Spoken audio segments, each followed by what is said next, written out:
Sì, la ringrazio. Intanto una precisazione, io sono qua per Progetto Repubblica di Sardegna e quindi anche per Sardegna Possibile, che è la coalizione con cui ci candidiamo a governare questa terra. Una precisazione sul modello di sviluppo, perché il modello Saras rappresenta un modello, ed è un modello che in questa terra è stato applicato da tempo, è stato applicato non solo dagli anni 60 di cui parlava il video di presentazione, perché ci si è dimenticati anche della fine della Cassa del Mezzogiorno, quando con la fine della Cassa del Mezzogiorno altri strumenti di incentivazione consentono a Saras di stare su questa terra grazie a soldi pubblici, grazie a denaro delle nostre tasse. E allora se si parla di contratti di programma, mi pare che questa sia una grande lacuna della scheda presentata in introduzione, se si parla dei contratti di programma e di quanto Saras sia stata una delle aziende che non solo in Sardegna ma addirittura in Italia ha potuto vivere di questo tipo di agevolazione, l'inizio della 488, ma anche dei contributi per l'assunzione dei lavoratori, no, di cui parliamo. Oggi abbiamo discusso dell'alternativa sviluppo, occupazione, inquinamento, ambiente e occupazione. Ebbene, bisogna dire che Saras è rimasta in questa terra anche perché ha potuto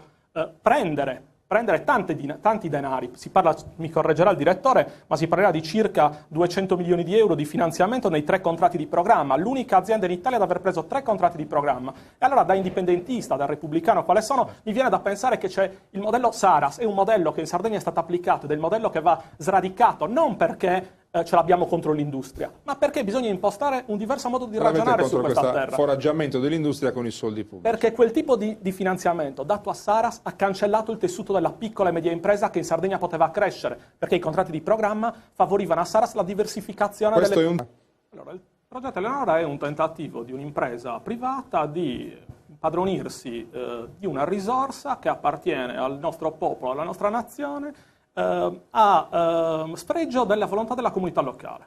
Allora, attualmente c'è il procedimento in corso per cui sono state presentate tutte le osservazioni del caso rispetto alla proposta di Saras. Quindi Saras deve rispondere alle domande poste dalle comunità locali e credo che sia stata prorogata già di due scadenze le risposte di Saras. Perché le comunità locali non vogliono che vengano fatte degli assaggi e delle trivellazioni? Perché noi lo sappiamo, ma i telespettatori magari non lo sanno. Non serve. Aspetta, arriviamo lì, lasci di dire a lui, che lui è qui per questo. Le comunità locali in quella zona, come è noto a tutti, vivono di attività economiche che hanno una differenza abissale rispetto al progetto di Saras. Sono incompatibili dunque secondo voi con questa? È la comunità locale, noi partecipiamo. Voi come comunità locale? Noi Progetto Repubblica non siamo della comunità nello specifico, però come partito partecipiamo al comitato, diamo un sostegno al comitato con i nostri attivisti.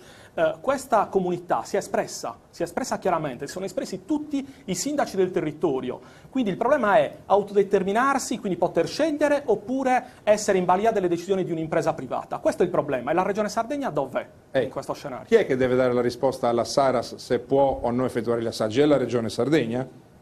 Sono le comunità locali di concerto con la secondo Regione Sardegna. Secondo la legge chi è che deve dare l'autorizzazione? La Regione Sardegna. Certo. Cosa ha risposto fin qui la Regione Sardegna? Non si sa. Sardegna c'è in corso questo procedimento, aspetteremo le risposte di Saras a tutte le obiezioni che abbiamo posto rispetto a non solo noi. Sicuramente che noi non siamo contro il metano in sé. Non siamo contro il metano in sé, il discorso che faceva lei, direttore, è corretto, nel senso che è una risorsa ed è una risorsa della nostra terra e bisogna ragionare come si deve ragionare di solito con le risorse, come un buon padre di famiglia ragionerebbe sulle sue.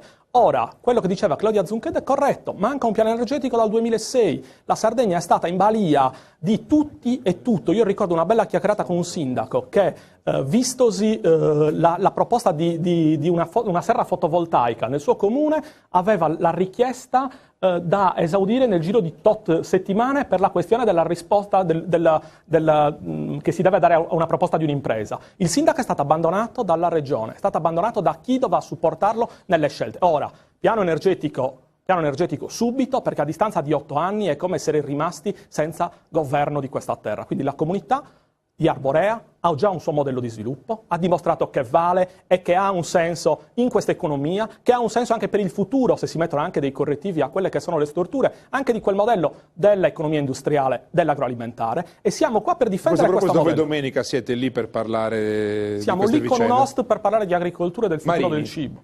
Va. Ne aggiungeremo un'altra, Prego. perché parliamo di benzina, Parliamo di combustibili fossili e non guardiamo invece che il diritto alla mobilità dei sardi oggi costa 750 milioni di euro all'anno. Noi andiamo a mettere benzina, le nostre imprese mettono benzina, Saras incassa per quello che vende, le accise vanno allo Stato italiano in buona parte.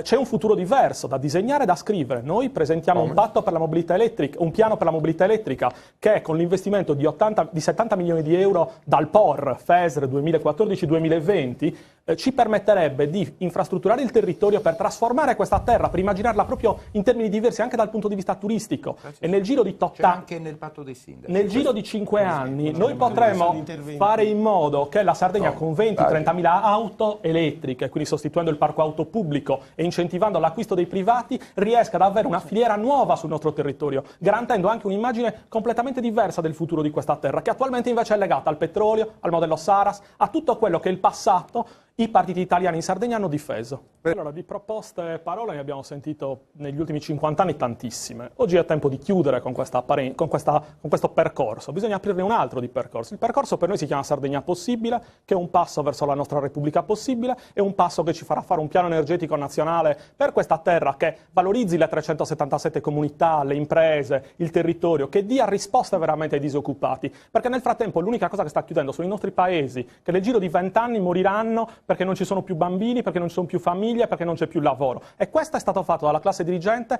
dei partiti italiani in questa terra. Oggi chiudiamo questa porta e apriamone una nuova. Dobbiamo osare inventare il nostro avvenire.